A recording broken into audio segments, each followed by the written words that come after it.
বর্তমানে ইস্পাত কারখানাগুলোর এই ছাই রপ্তানি হচ্ছে বিশ্বের 60টি দেশে।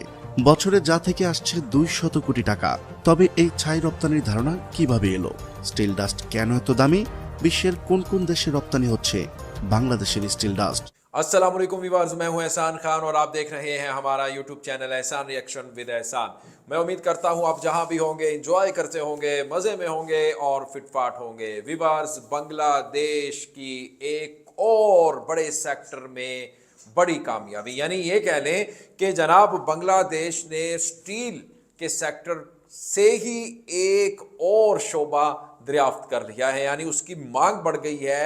वो क्या है? यानी ब्लैक गोल्ड, डायमंड, ये क्या है जिसकी बड़ी मांग है और बांग्लादेश इसको एक्सपोर्ट भी करने जा रहा है। आपको पता है कि स्टील की बड़ी एक्सपोर्ट्स करता है बांग्लादेश में, बड़े बड़े कारखाने हैं, स्टील की फैक्ट्रियां हैं।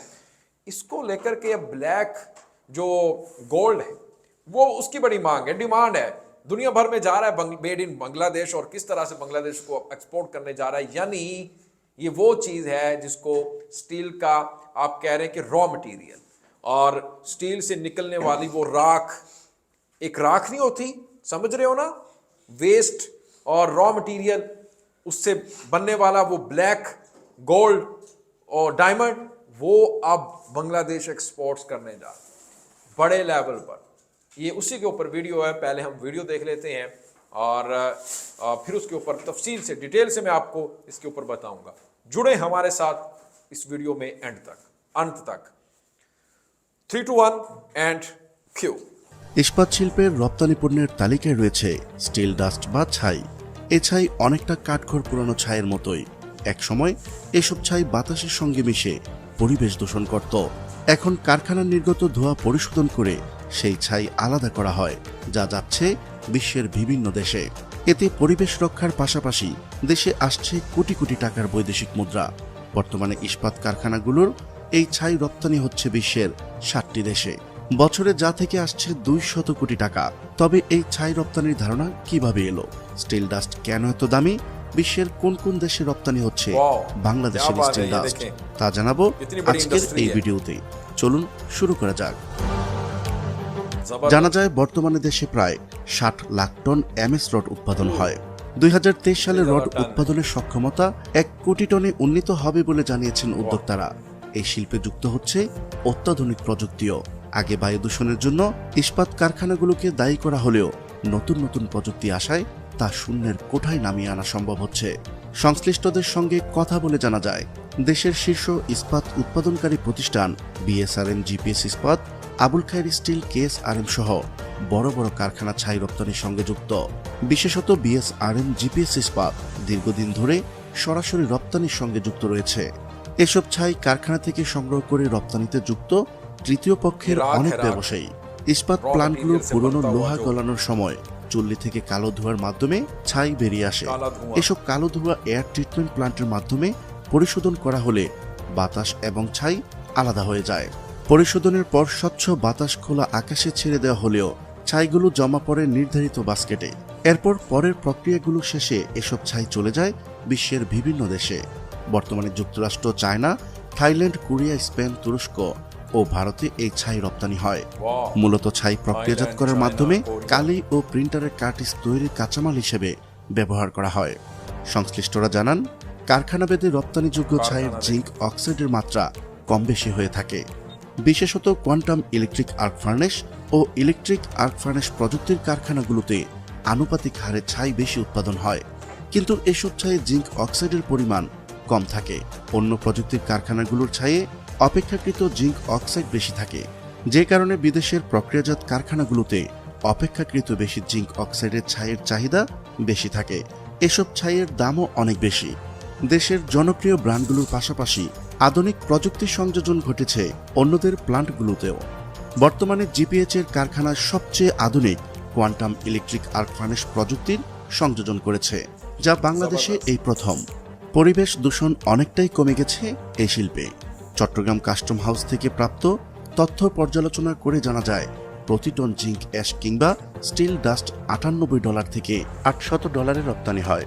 তবে ঢেউটিন সিআই শিট কারখানার সলিড জিঙ্क ऑक्साइड रप्तानी হয় প্রতি টন 2000 থেকে 3.5। तो व्यूअर्स, आपने ये वीडियो देखी है, रिपोर्ट देखी है, सच्ची बात तो ये है कि मैं शॉक्ड हो गया कि किस तरह से बांग्लादेश जनाब अपने रॉ मटेरियल से भी, राख से, यानी स्टील का जो उनकी इंडस्ट्री है, वहाँ का जो वेस्टेज जो सामान होता है, जो वेस्ट चीज़ें होती हैं जिसका कोई फ़ायदा नहीं होता, राख, धुआं कह लें, ब्लैक माइंड इसको कह लें, गोल्ड कह लें, डायमंड कह लें, अब तो ये गोल्ड ही हो गया ना बांग्लादेश के लिए, तो क्योंकि इसकी एक्सपोर्ट्स करेगा बांग्लादेश भारी, बड़ी मिकदार में, बड़ी तादाद में, नंबर्स में।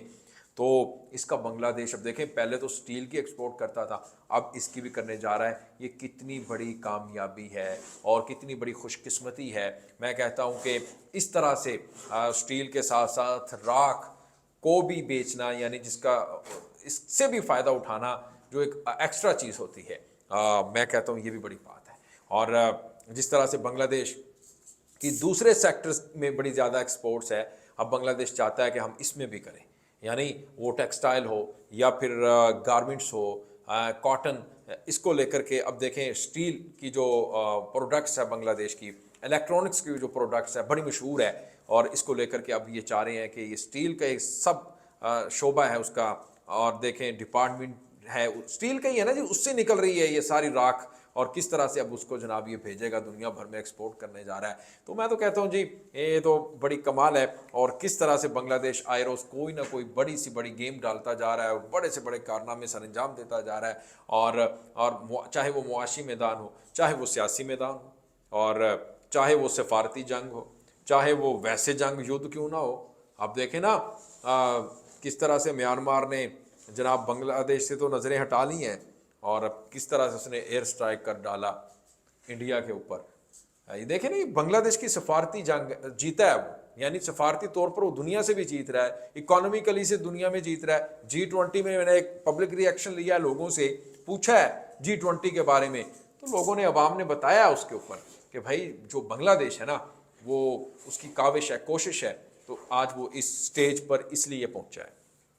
यानी G20 समिट में स्पेशल गेस्ट के तौर पर बांग्लादेश की जो प्राइम मिनिस्टर हैं शेख हसीना, उसको बुलाया जा रहा है, उसको इनवाइट किया जा रहा है। यही वजह होती है ना, जब आप हर शोबे में अपने मुल्क के लिए काम करें, हर शोबे में, चाहे आप पॉलिटिकली और आपके इश्यूज चल रहे हैं, झगड़े चल रहे हैं सियासी तौर पर, लेकिन जब मुल्क की बात आती है और जब मुल्की फैसले होते हैं, आपकी इकॉनमी की बात आती है, मुआशी तौर पर आप उसको जब देखते हैं, उसकी जो पॉलिसीज़ होती हैं जो बनाई जाती हैं, उसके ऊपर कोई भी समझौता नहीं करते, उस पर कोई भी जर्रा बराबर भी आंच नहीं आने देते। यही वजह है फिर आपके मुल्क भी तरक्की करता है, दुनिया भी आपके साथ जुड़ती है, आपकी इंपोर्ट एक्सपोर्ट्स भी बढ़ती है, आपकी गुड्स भी जाती हैं दुनिया भर में, तो फिर दुनिया भी आपकी तरफ खींची आती है। व्यूअर्स, ये वीडियो, ये रिपोर्ट आपको कैसी लगी, इसके बारे में आपने फीडबैक ज़रूर देना है। उम्मीद करता हूँ नेक्स्ट वीडियो में एक नए कंटेंट के साथ एक बार फिर इंशाअल्लाह मुलाकात होगी। तब तक के लिए एहसान खान को इजाज़त दीजिएगा। अपना बहुत ज़्यादा ख्याल रखिएगा। अल्लाह हाफिज़।